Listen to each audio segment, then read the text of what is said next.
Hi, welcome to current affairs MCQ shorts for state services and UPSC. 16 April 2025 के the Hindu में ये article आपको देखने को मिलेगा। आर्टिकल है इंडिया में बर्थ्स और डेथ्स के रजिस्ट्रेशन पर। सवाल देखने से पहले थोड़ा बर्थ एंड डेथ रजिस्ट्रेशन का सिस्टम क्या है इंडिया में, इसको समझते हैं। सबसे पहली चीज़ जो दिमाग में आनी चाहिए वो है कि क्या कोई लॉ है इस पर्पज़ के लिए, तो जवाब है हाँ। Registration of birth and death act 1969 है जो बर्थ और डेथ दोनों को रजिस्ट्रेशन मैंडेटरी करता है।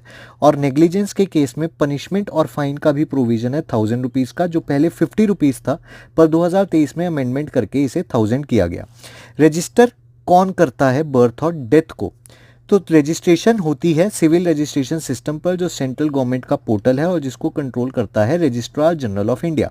अब सरकारी हॉस्पिटल के केस में तो हॉस्पिटल ही एज अ रजिस्ट्रार फंक्शन करता है। प्राइवेट हॉस्पिटल्स को अपने यहाँ हुए बर्थ और डेथ को रिपोर्ट करना होता है अपने एरिया के रजिस्ट्रार को। रजिस्ट्रार्स रिपोर्ट करते हैं चीफ रजिस्ट्रार्स को। रजिस्ट्रार्स और चीफ रजिस्ट्रार्स की अपॉइंटमेंट करती है स्टेट गवर्नमेंट। अब एक्ट की 2023 अमेंडमेंट में ये भी कहा गया कि रजिस्ट्रार जनरल ऑफ इंडिया को नेशनल लेवल पे डेटाबेस मेंटेन करना होगा।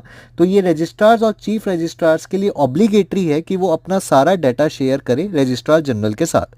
2023 के अमेंडमेंट में हर डेथ और बर्थ का डिजिटल रजिस्ट्रेशन मैंडेटरी किया गया। अब इंडिया में करंट स्टेटस की बात करें तो 2011 के मुकाबले इम्प्रूवमेंट है।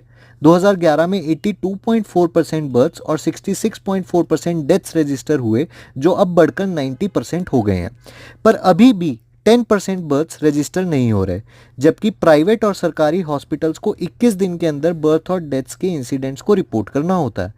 आरजीआई के अकॉर्डिंग ये जो 10% लेस रजिस्ट्रेशंस हैं, इसके दो मेन कारण हैं। पहले तो हॉस्पिटल्स तब तक रजिस्ट्रेशन प्रोसेस शुरू नहीं करते जब तक रिलेटिव्स उनके पास ना आए।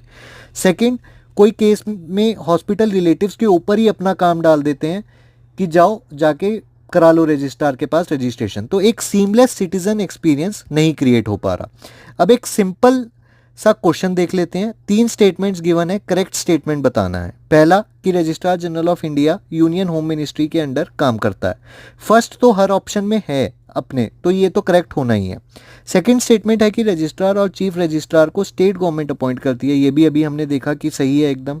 थर्ड स्टेटमेंट है कि सिविल रजिस्ट्रेशन सिस्टम सेंटर का पोर्टल है जहां बर्थ और डेथ को डिजिटल रजिस्ट्रेशन होता है, तो ये भी एकदम करेक्ट है।